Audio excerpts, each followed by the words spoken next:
Hey everybody, welcome back to the channel. I don't know if you watched the Olin podcast with Chamath Palihapitiya, Jason Calacanis, David Friedberg, and David Sachs, but these are like four Silicon Valley multimillionaires and definitely billionaires, and they talk tech, they talk business, they talk stocks, they talk investing, they talk a lot of stuff. I really enjoyed the podcast. David Sachs, who is one of Peter Thiel's best friends, and Peter Thiel is obviously a co-founder of Palantir, and David Sachs was part of the PayPal mafia. These were a group of people that ended up trading PayPal and then eBay and then YouTube and then SpaceX and Tesla because Elon was in there. It was just a group of people that worked and created PayPal all together, and then they like sprinkled into the rest of the world and created some crazy companies. David Sachs is on the podcast, and he had a very interesting segment because this podcast started talking about B2B models and B2C models. B2B is what Palantir does. They have a software and they sell it as a service. They're a SaaS company to another business. They are trying to work with other enterprises to integrate their software, Foundry, their flagship commercial software, into the enterprise. These average contracts range from about $7 to $8 million. Very, very big deals. Sales cycle takes a lot of time to close those deals. And when they work with the government, they can get on average like $30, $40 million a deal in certain contracts. To provide their software as a service. Very lucrative business, about 77%, 80% gross margins on that core business. And you know, if it scales, they become a pretty big company because all these businesses in the world are using Palantir software.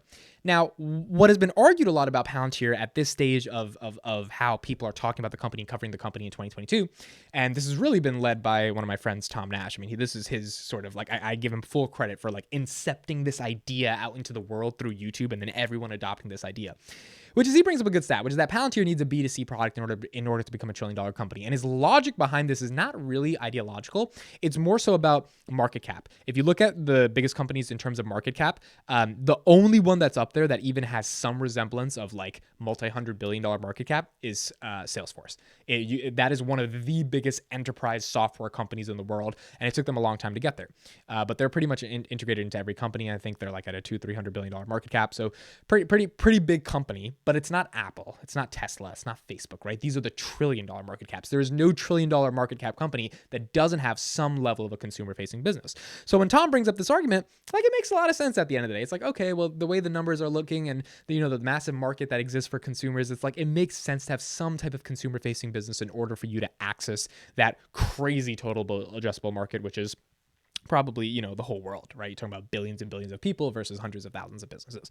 Well, David Sachs takes a contrarian view on this podcast because they started having this conversation about why consumer businesses are so valuable. And David's like, nah, I don't think so. I don't think they are that valuable. And it makes sense because he's big into SaaS. He's a venture capitalist in SaaS, and he sold a SaaS business to Microsoft for about $1 billion called Yammer, which was a enterprise like social network SaaS type business. So he's big into how to sell things in the enterprise and how to go from B2B. So we're going to look at his thoughts and react to his thoughts, and I'm going to ultimately analyze why I think there is logic to what he's saying and why Palantir could be a really good B2B company over the next 10 years, even if they don't have a B2C product.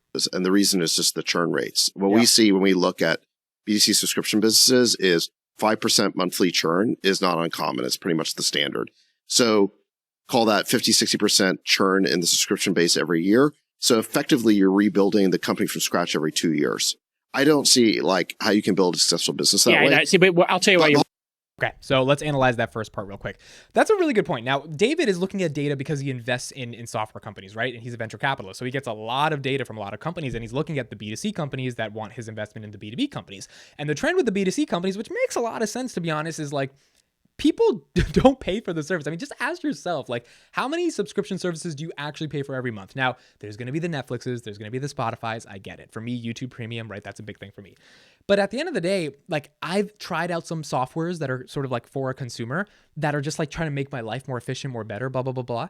And then after a month or two, I'm just like, do I really need to pay $20 for this? $19, $15? Like, that's $15. That's like 3 meals at like KFC or something throughout the month that I could better purchase. Or that's like, deodorant that I could buy. Like, why am I paying that to this service that I'm barely going to be able to use? So I think he's making a pretty good argument here. And the relationship it has to Palantir is if Palantir does not build a consumer product that is quite literally one of the most phenomenal consumer products in the world, meaning a Spotify or a Netflix. And even those businesses have to deal with a massive amount of churn. And you're talking about music, music, right? That's one of the most intimate things in the world. That stuff churns. I mean, if you've ever even been through Spotify, they are pushing the subscription on you because they are probably losing 5%, as what he's saying, per year of their, or per month of their subscription, which accounts to 50 to 60% of your business going away after a year. Now, once you're able to get the pricing power, because you have such big of a consumer base, you can raise the prices, which is what Netflix recently just did. And then it becomes so sticky that it's hard for people to cancel it. But if you're an emerging business, if you're not a Spotify and Netflix, which even have their own problems with churn, if you're just like a consumer like company that's trying to get people to pay something every single month, it's a very difficult thing to do. It's the reason why YouTube Premium only has like 30 million members, or like 50 million, which is nothing compared to the fact that they get 2 billion people coming to the platform a month. Imagine if 2 billion people paid YouTube $12 a month. That's what, $24 billion a month? Like, that's crazy. That's not going to happen because people don't want to pay that much for YouTube. And they, as great as YouTube is, they can sit through a couple ads or something, right? It's not the most, like enticing thing in the world. So I think it's very important to understand that as much as we're talking as a community about Palantir getting this B2C product out there, Palantir is really not thinking about it, right? We haven't heard anything from their management. Now that may change, right? We'll see as that it progresses in the future. They are thinking of like products that are more B2B, but like small businesses, medium-sized businesses, not like super large enterprises. But also, if they do build a consumer product, you got to think about churn. That's a really important thing to think about. And like, how many people would use that thing every month, pay for it every month, and how would that grow consistently every month without it fundamentally churning, especially if it's not the most stickiest thing in the world. Now, if there's any company that could create something that is like rock hard sticky, I think it would be Palantir. Especially something that protects your data, right? Because they don't have to sell ads against it, so they don't really need your data because you're paying a subscription. So that's where the monetary exchange happens, and because they're built on protecting civil liberties, so you could sort of guarantee almost to some extent that this data is not going to be misused. But the churn rate is a big thing to think about. Hold on. Let me contrast that to B2B. With B2B subscription businesses, you do lose some customers, but the ones who stick with you keep adding seats for more employees usually. And so actually your land and expand. Your cohorts are growing 20% every year instead of shrinking 50%. Now, obviously there are some of these B2C subscription businesses like Netflix and Peloton. They are obviously valuable. They've defied gravity. Well, Netflix has done it because they spend billions of dollars on content, and Peloton's got it because they plop a expensive machine in your house so you can't forget about it. And that keeps you a little bit more recurring than like a lot of these subscriptions, which are just very easy to cancel. But so look, they've been able to make it work, but most of these. Here's why I think you're wrong. So real quick, before we get into the counter argument from Jason, that makes a lot of sense, right? Netflix is able to do it because they spend so much money on content per year just to keep you in there. And I just did a video about why Netflix actually has a big problem, so I'll leave that in the description. It's part of the reason is they spend so much money on content, they can't innovate in other parts. And then Peloton, right? There's this bike in your house, so you kind of can't ignore it, right? These are anomalies in terms of the B2C subscription model that actually are able to retain people at scale. With B2B, when you create that relationship with an enterprise, it's so sticky. Like, no one's getting rid of Salesforce. If your whole team is using Slack, no one's getting rid of Slack, right? Like, so these things, you're going to lose some customers and some clients, but if you provide a good value, it is way more efficient for an enterprise and a senior executive to just approve paying for something on the account so they don't have to worry about getting their entire team to get training to learn a new software. Like, that is a headache for a lot of enterprises and corporations. So the overall argument of churn for B2C versus B2B starts to make a lot of sense, but let's hear the counter argument. It turns out these are so low priced, these subscriptions, that you get a lot of consumers trialing them. So because it's only $5 or $10 a month to use something like a Spotify or a Disney, because they're so low price, you do get a little bit of sampling, and that's why the rate's higher. Whereas in business, there is a massive onboarding of people have to take their time to set up the software, learn how to use it. So if you're going to commit to it, it does reduce it. And you do have land and expand. But what we're talking about with product expansion is the equivalent in SaaS of land and expand. So imagine if Disney Plus or Spotify, after you listen to an album or it's in your top rotation, they showed you the merch for that band. Or after you completed the season of Mandalorian or Book of Boba Fett, they showed you the merchandise and said, here's a limited edition of Grogu, Baby Yoda. When we tried to get Baby Yoda stuff last Christmas, Disney dropped the ball. They didn't have any. And they could have had all that made, and they would have sold millions of them. We were buying stuff on Etsy. The reason Baby Yoda works is because it's leveraged off a platform, this massive Disney platform, of which this B2C subscription service is just one piece. I mean, look, obviously there are valuable consumer subscription businesses. So the way I'm approaching it can't be right in all cases. However, I think people really get themselves in trouble when they start to value these B2C subscription businesses the same as the B2B ones. In one case, in the B2C case, churn is the predominant characteristic, and it means that you're going to have to spend more on marketing or COGS or content or what have you to keep rebuilding the user base. Whereas in the B2B context, the user base is compounding on its own. And that just makes for, I think, a more fundamentally attractive business opportunity. Yes, but it grows slower. Again, just quick before we get into Chamath's point, Jason brings up a good point, right? Where just like there's all these other verticals like merchandise that you could sell within B2C, and Sachs's counter argument is like, well, the problem is you got to have the IP to do that, right? And so when you think of something like a Palantir with B2C, Palantir's not gonna be able to sell you merch, right? They're not out here selling t-shirts unless they're like Palantir t-shirts, right? So Palantir doesn't have the intellectual property that Jason's arguing would be like super substantial if you're a Spotify or Disney Plus to sell you something as a result of having your credit card on file, which is like where the consumer element of it makes sense, because you can upsell, you can add all these features, and then people will pay you more stuff for that. In the context of Palantir, because again, this video is about connecting this argument that this podcast is having about Palantir, I don't think that Palantir has that consumer-facing intellectual property or just like necessity to sell you or upsell you stuff. It would have to be a legitimate, you pay $10 a month and it has to be cheap, right? That's also Jason's point, like so cheap to the point where you don't even think about it. And you have to get such disproportionate value that you don't churn. And David's argument is like in the B2B world, that just doesn't exist. Even though there's a long onboarding process with software, once you get it set up, the value is pretty exponential, just in terms of how it can transform your business, which is why it's probably not going to leave.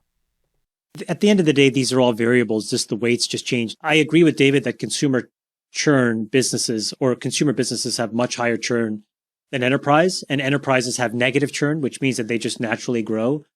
But the reality is consumers just have an unbounded TAM that enterprises do not.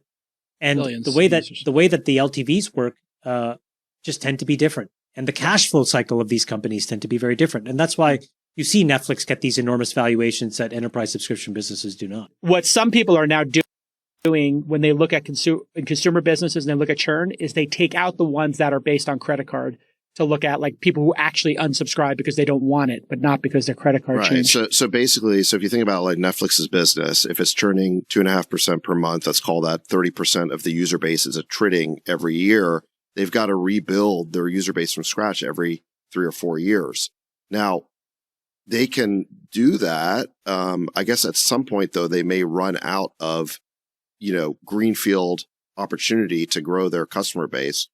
But it's going to pressurize their margins because they're going to have to constantly spend on content, original content to retain you. They're going to have to spend on marketing to keep going after the portion of the market they haven't acquired yet. You're Okay, so then after that, they just get into a conversation about marketing and Netflix's IP. But ultimately, that brings up a good point, right? So Chamath's biggest argument is like the TAM, right? The TAM is what matters because there's this unbounded TAM. Like businesses, it's like, all right, you can kind of attack some businesses here and there, right? There's lots of hundreds of thousands of businesses, but consumers, there's billions, right? And if Palantir could get pretty big, they could sell a consumer subscription to quite literally billions of people.